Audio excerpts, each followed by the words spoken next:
sandwiched between two famous kings, his father John and his son Edward. He is the forgotten ruler of the 13th century. His reign was long and not beaten until George III. So, follow me as we explore the tumultuous reign of Henry III. Let's get stuck in.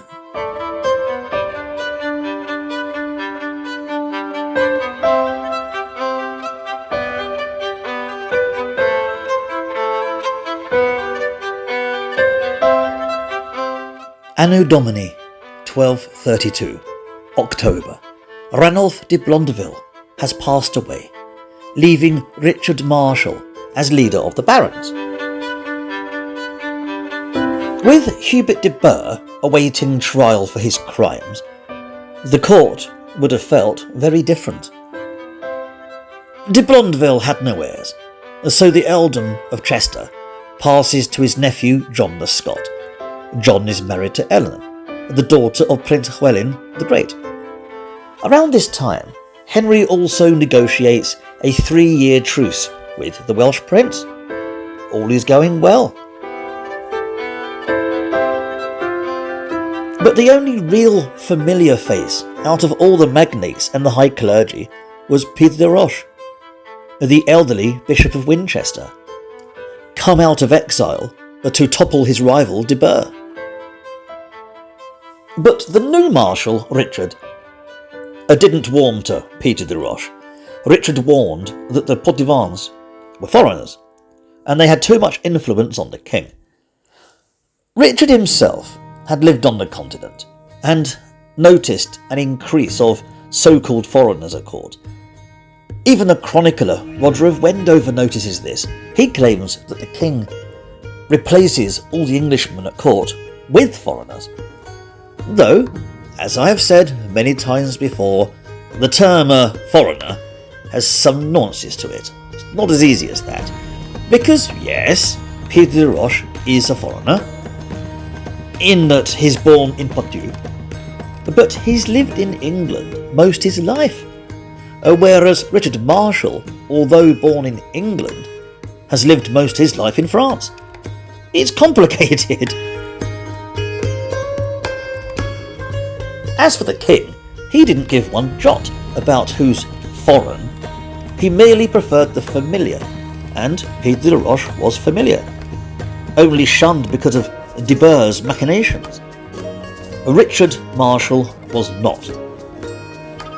And with de Blondeville gone, the new Marshal had taken up the position of chief grumbler, grumbling and griping about the slightest grievance.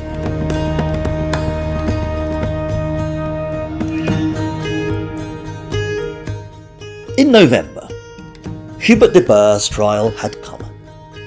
It was conducted civil, and de Burgh was allowed to keep his lands. He had 4 magnates willing to vouch for his honour and integrity. De Warenne, Cornwall, Richard Marshal, and de Ferrier were all placed in charge of looking over de Burgh at Devizes Castle, where the trial continued. In case he legged it again. Remember last time? He's not allowed to leave Devizes Castle. He's not even under real house arrest. He's been slung in chains and been put in a tower. His imprisonment will only end unless he either joins the Knights Templar or was allowed to leave on a vote of these 4 magnates. In other words, unless he joins the Knights Templar, he's got Buckley's chance of leaving.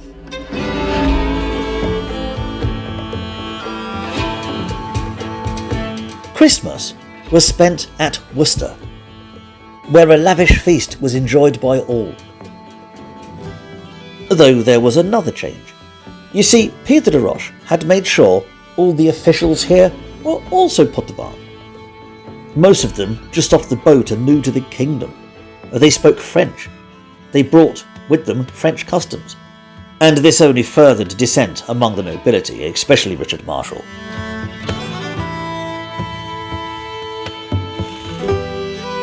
And now enter another blast from the past, Peter de Molay. De Molay was the chap accused of treason by Hubert de Burgh in 1221. In 1223, he refused to give up his Wiltshire Upavon lands, and refused again in 1229. Though in 1229 he was forcibly stripped of the manor, which was given to a knight named Gilbert. He's been a pretty persistent pain in the king's bum, and is only back on the scene so he can acquire this Upavon manor from Gilbert, on suggestion from Peter de Roche, of course. The king grants this. Bugger is, Richard Marshall has a dog in the race here, and he's not happy with it. You see, Gilbert was part of the Bassett family, who had close ties with the Marshalls. Richard hopes to put a stop to all of this, and goes to Henry, complaining about the Poitevin influence over the king. And I will mention that not every foreigner was from Poitou, but they've all been lumped into the same category. And let's face it, Peter de Roche, he was hiring his friends from all over the continent in an ever-increasing number. But instead of the king answering these concerns, it was Peter de Roche who addressed the Marshal. And, as if to add insult to injury, he claims that the king can invite as many foreigners as he wants. So for Richard, this was pretty much the last straw. He's not some lowly knight.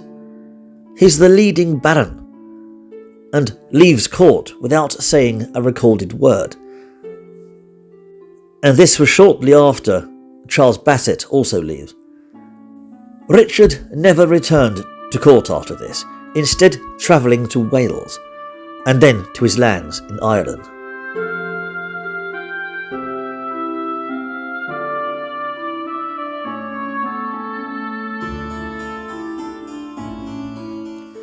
By April, Henry is in Canterbury.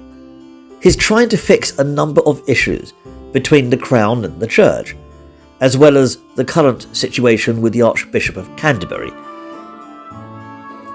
The position had been vacant for over a year by this point, the Pope rejecting the previous candidate, John of Stittingbourne.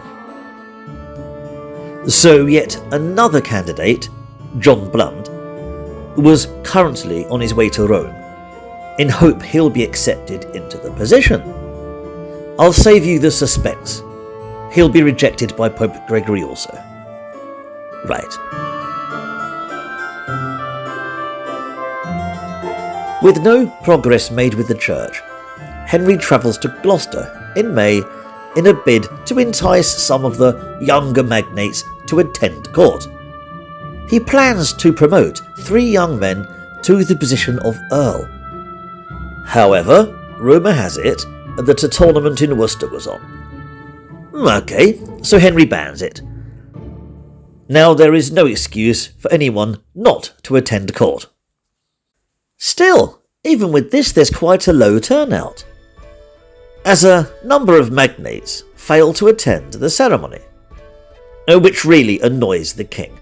Either way, here at Gloucester, 3 young chaps were given their belts of office, and no doubt followed by one hell of a feast. The 3 chaps in question were Thomas of Beaumont, who was made the Earl of Warwick, Hugh de Vere, now the Earl of Oxford, and Roger Bigod, the new Earl of Norfolk. The latter, Bigod, was one of Marshall's grumblers. Even so, he was here, and he was content.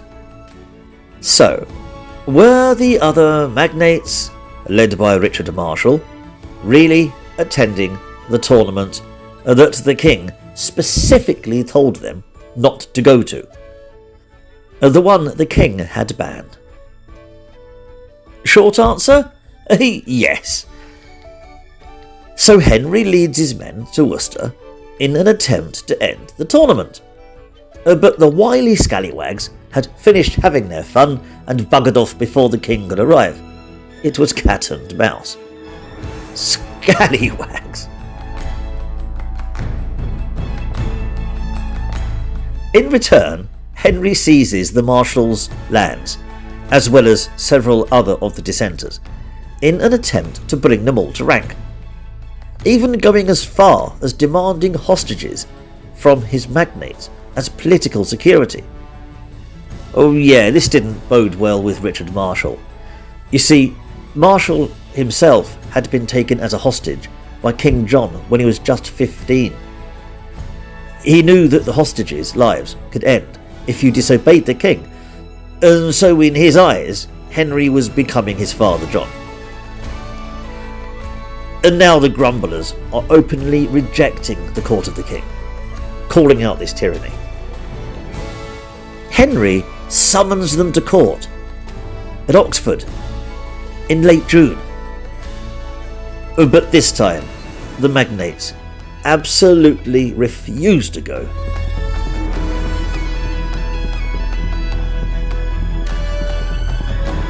Enter Robert Bacon. He's one of those new Dominican friars that have been expanding over the kingdom.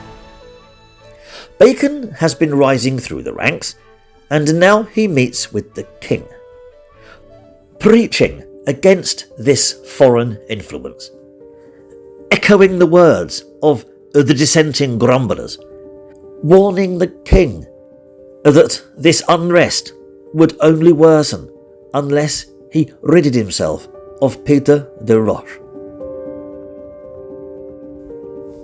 Robert Bacon gives the king a riddle. What do sailors fear the most?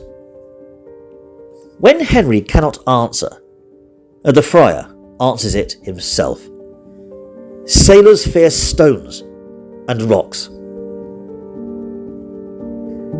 A powerful play on French words that King Henry would absolutely have understood. Stones, meaning Pierre, which is Peter, and rocks, meaning Roche.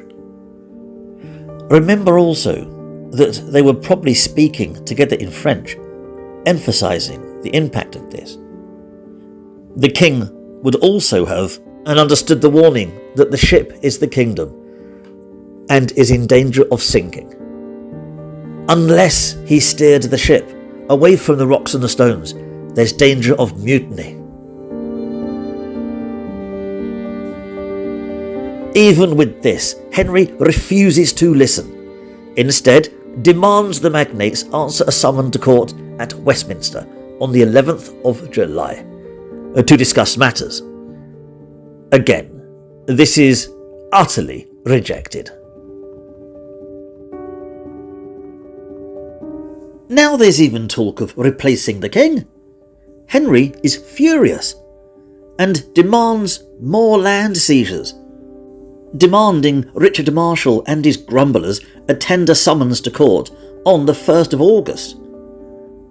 This is now getting really serious. Also, it just so happened that there was an uprising occurring in Ireland around now.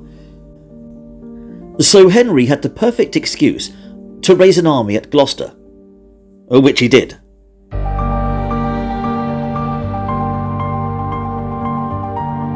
Unfortunately, it only escalates further.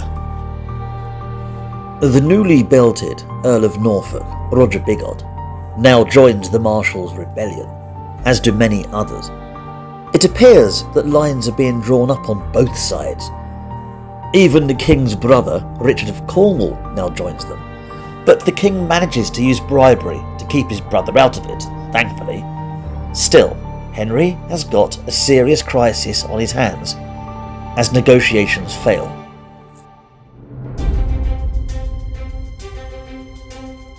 And tension broke when Richard Marshal opened his war at the start of September.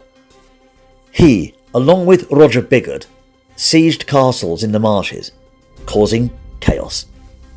And in return, King Henry turned his army, still stationed at Gloucester, to Hereford, where the rebels were gathering. A civil war had broken out.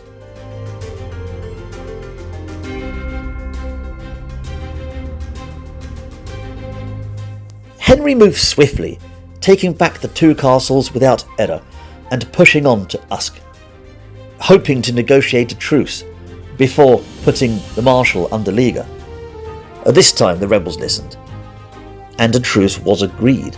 Things looked like they were returning back to normal. At least Henry hoped so, but the problem is with Gilbert Basset, the previous owner of the Upavon Manor.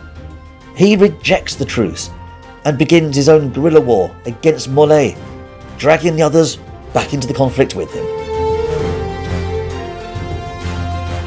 And as these tensions rose, eyes again were on Hubert de Burgh, as he served his time in Devizes Castle.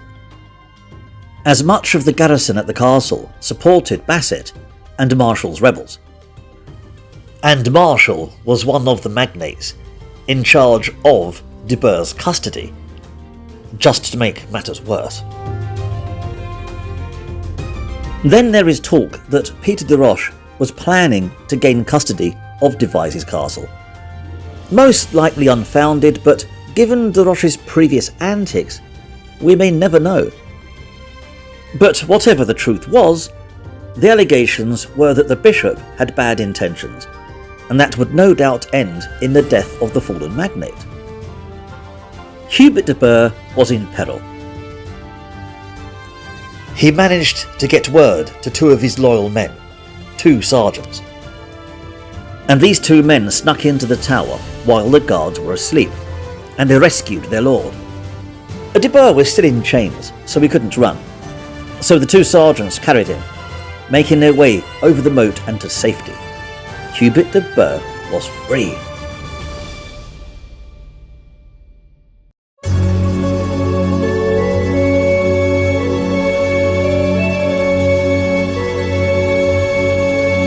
The Castellan at Devizes Castle was no doubt in a panic, and a manhunt was now underway. But it did not last long, as de Burgh was tired of running. Again, he sought sanctuary in a local church. And while he was praying at the altar, de Roche's men stormed in and beat him up before dragging him back to Devizes Castle. Richard Paul, the Bishop of Salisbury, was appalled, as was Roger Niger, the Bishop of London. They headed to King Henry in Hereford and demanded that de Burgh be put back in sanctuary, because sanctuary was the medieval equivalent of a human right. And this was the second time that sanctuary had been broken with Hubert de Burgh. On top of this, the two bishops argued that the king should make peace with the rebels. But Henry argues against this, because, after all, he had already attempted a peace twice with the Marshal, and the Marshal had proven to be a traitor. And though it is pointed out that Article 39 of the Magna Carta demands fair trial, and the Marshal wanted to be tried by his peers. Enter Peter de Roche, who further argues that there are no peers in England. That was French politics, which the Marshal was more familiar with. He only wanted a trial by peers in an attempt at special treatment, which was frequent in France.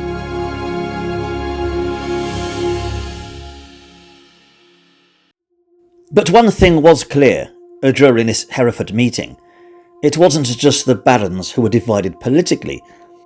The bishops were divided also. Roger Niger and Richard Paul couldn't care less about the legal technicalities that de Roche was spouting, and they made it clear of their wish to get him excommunicated, along with all those that support him. Peter de Roche, this is.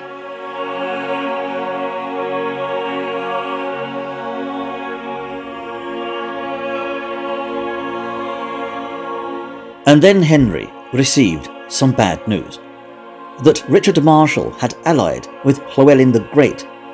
Joining them was Gilbert Basset, and a loyal knight called Richard Siwa.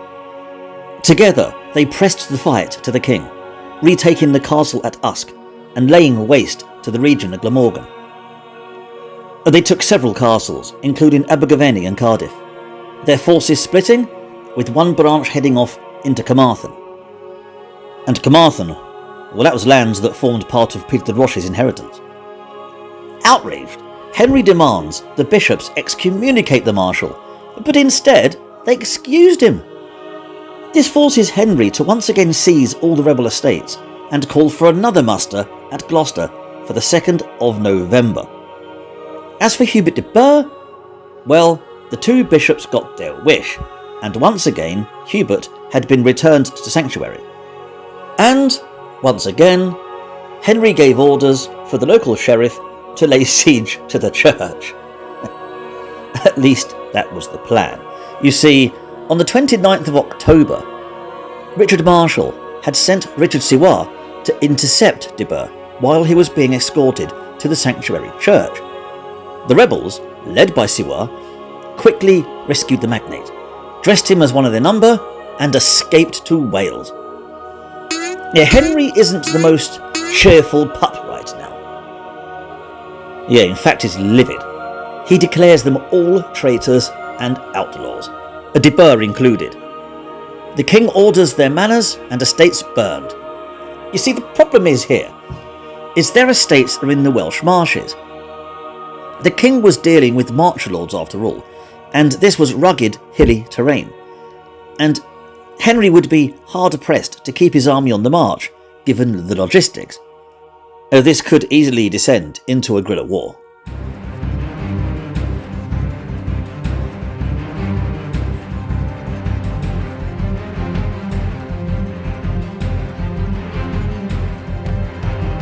Still, Henry is mustering an army in Gloucester, and soon he'll be taking the fight to Richard Marshall and his rebels. But he doesn't get the numbers he'd hoped for. You see, now the northern lords were grumbling, disliking the harsh treatment of the said rebels, who in many minds had a just argument against foreign influence. Then Alexander of Scotland gets involved. After all, Hugh de Burgh was his brother-in-law, thus family, and blood is thicker than water. King Henry was in a bit of a pickle. This was becoming a repeat of the disastrous French campaign from years ago. Back then, de Burgh had taken the blame for the fiasco. However, now, Henry had full reign. And it was becoming ever so clear that he was no soldier, and did not have a clue what he was doing. Plus, this was a winter war. Regardless of this, the king needs to crush the rebellion. And his army leaves Gloucester, clinging to the shore in an attempt to take Shepstow, which was the centre of the Marshal's Gwent lands. Unfortunately, the Marshal has used a scorched earth policy. The army soon ran low on food. So Henry sends his forces up the Wear Valley, towards the castles at Skenthryth and Grosmont. After taking Grosmont, he rests his army there, but there's a problem. He's neglected to learn the size of the place, and is clearly more used to large fortresses and manors. Because he soon finds out that he cannot possibly fit his whole army behind the walls. Most will have to be camped out in the open. Worse, he can't even fit his court there. And several important magnates will have to join the army outside. And thankfully for us, although not for them, Wendover names and shames these unfortunates. Ralph Neville, Peter de Ravalis, Stephen Seagrave, and everybody's favourite bishop, Peter de Roche. This is not good.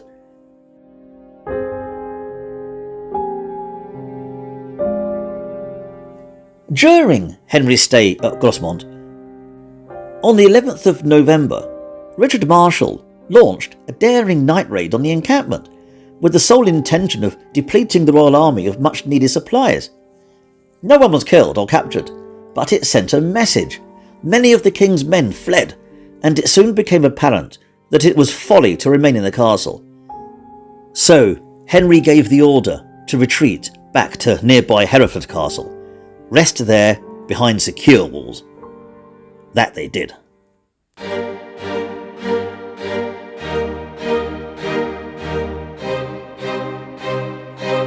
On the 25th of November, Richard Marshal was on the move, intent on laying siege to a castle at Monmouth.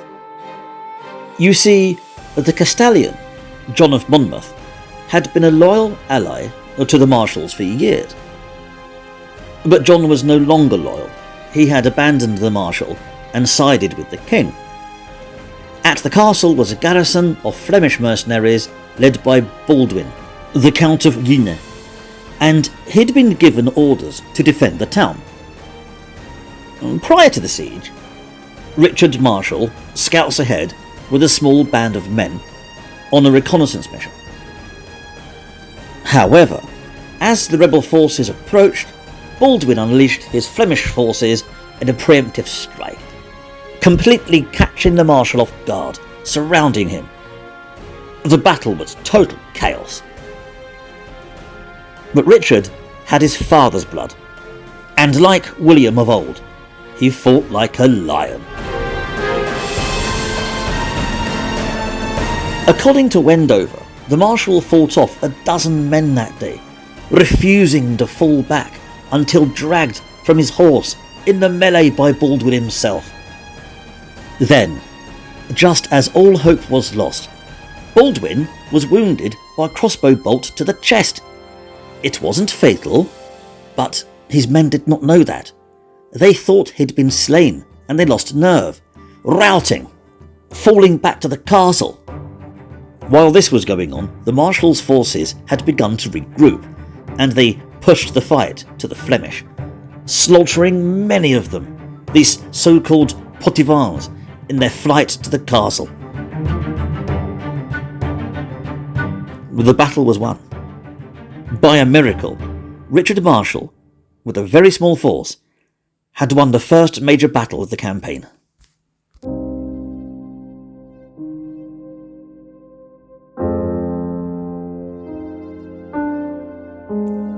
As other castles fell to the war, and with the rebels attacking Shrewsbury, King Henry fell back to Gloucester for the Christmas period.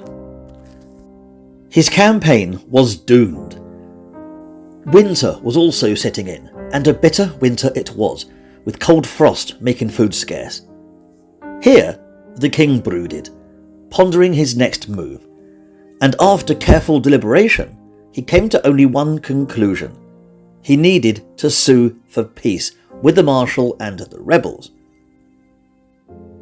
Usually he'd use an emissary, but the bishops were divided. There were none to turn to.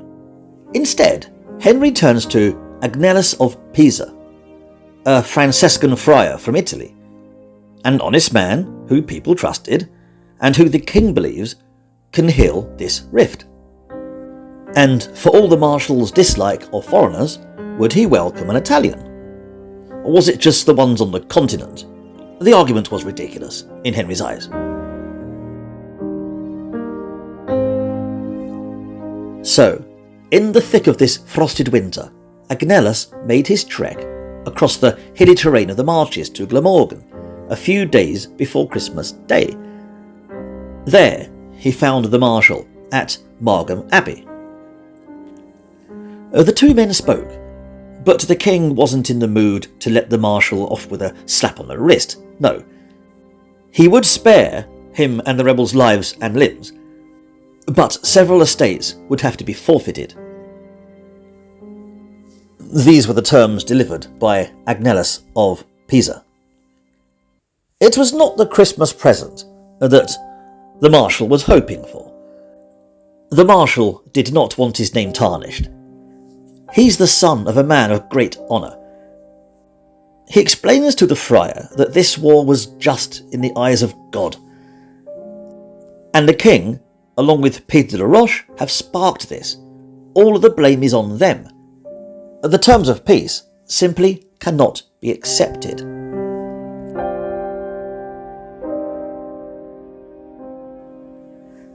If the friar thought Christmas was bad, it would get even worse for him, because he'd contract a disease, and even though he'd survive, he would never truly recover.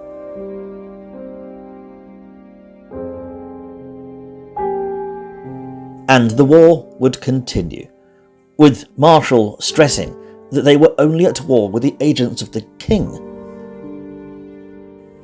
As this war played out, Basset and Siwa struck at estates that belonged to Seagrave, burning fields, houses, slaughtering animals. The claim was they were doing God's work, but as the new year came, the actions suggested it was the work of Satan. On the 7th of January, 1234, Richard Marshal rode into Shrewsbury with an army and put the town to the torch. Llewellyn was with him, and they only seemed to have slaughter in mind.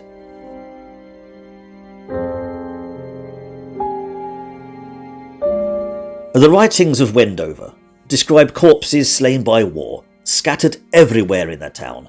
The dead were numberless, lying unburied and naked in the roads, partially eaten by wild beasts. The stench and miasma was so great that the dead slew the living. Yet the Marshal still defends his actions, blaming the king for leaving the town undefended. He has some gall.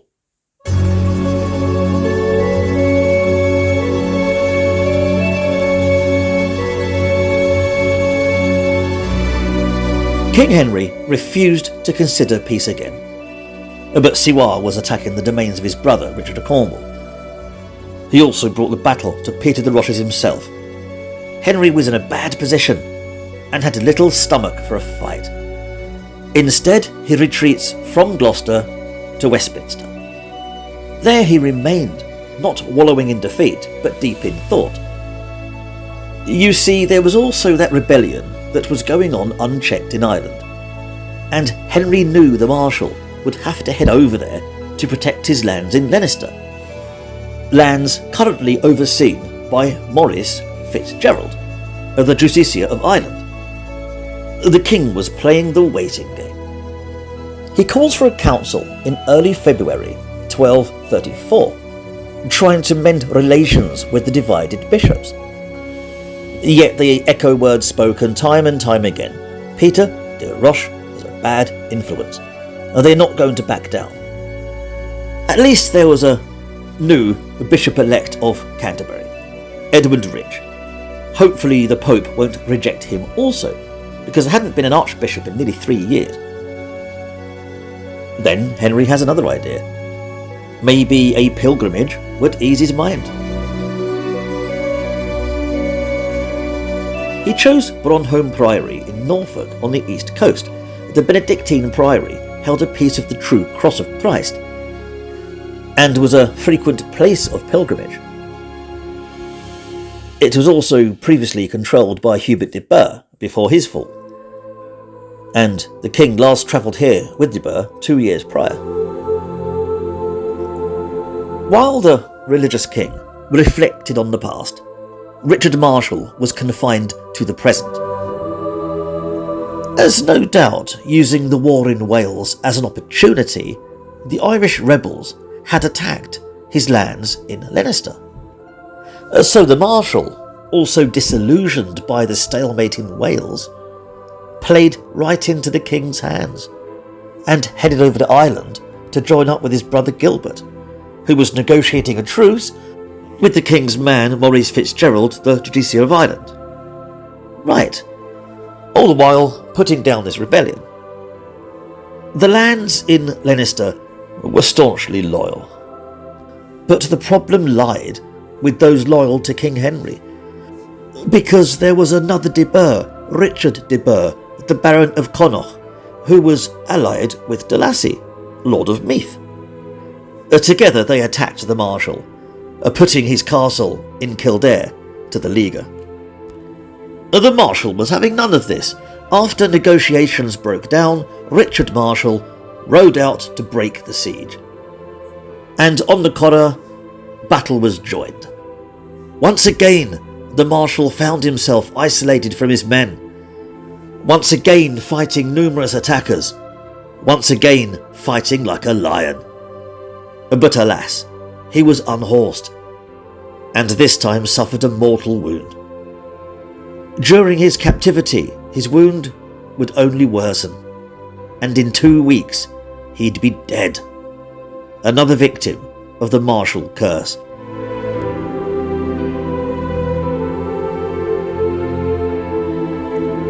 And with the marshal out of the picture, Henry put his plan into motion, his temper quelled by his pilgrimage, his sues for peace with Llywelyn. The bishops of Rochester and Coventry were charged with this task, and on the 6th of March, the truce was agreed and signed on the 9th of April. With this, the Marshal's rebellion collapsed, and now only a few stubborn rebels continued to fight the Welsh campaign, namely Sawar and Basset.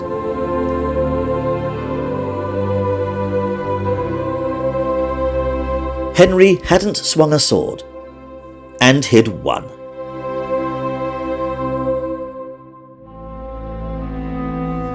At the council on the 9th of April, something interesting occurs. You see, the Pope had not rejected Edmund Rich as the Archbishop of Canterbury. So, until the delegates arrive from Rome with the bad news, Edmund is still Archbishop-elect. He still has the powers. He's also in opposition to Peter de Roche's control over the king, and suggests the king remove de Roche from court. When Henry refuses, he demands Henry to do it, invoking his right as archbishop. Then, when Henry further refused, he threatens to excommunicate the king, as currently he has the power to do so.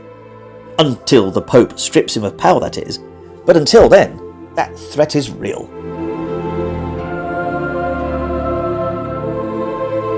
By now, Henry's patience is exhausted. He's at wit's end with all of this, and for a religious man like himself, excommunication would be a devastating blow to him. He has no choice but to abandon pride and obey the bishop. And Peter de Roche is dismissed to his diocese. The foreign influence that had been so controversial was finally at an end, or at least an end was in sight. With the final piece that controlled the king removed from the board, Henry must have felt like a weight had been lifted from his chest. It must have dawned upon him that even though he'd been granted his majority all those years ago, it had been an illusion. Now, at least, he was free. No more de Burghs, no more de Roches. No one was pulling his strings. They were severed. Henry appointed himself as his own chief minister. He began to replace all of the offices in his government with his own men. Things were going to change.